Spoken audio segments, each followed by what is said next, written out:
ஆயுர்வேதம் இந்த வார்த்தை நாம் எல்லோரும் கேள்விப்பட்டதுதானே.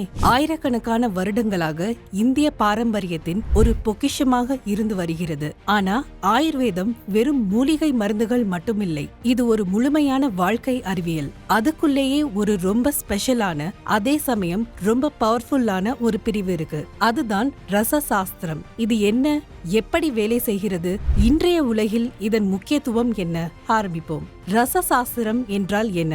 முதல்ல ரசசாஸ்திரம்னா என்னன்னு புரிஞ்சுக்கலாம்.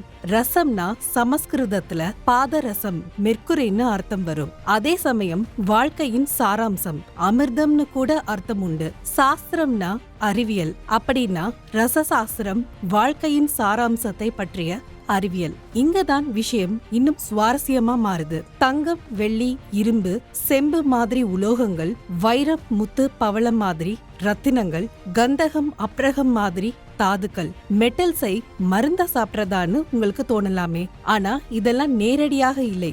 மிக நுணுக்கமான சுத்திகரிப்பு மற்றும் சாம்பலாக்கும் செய்முறைகளுக்கு பிறகுதான் இது மருந்தாக மாறும். இதைத்தான் ஆயுர்வேதம் சோதனம், பியூரிஃபிகேஷன் என்றும், மாரணம், கால்சினேஷன் என்றும் சொல்கிறது.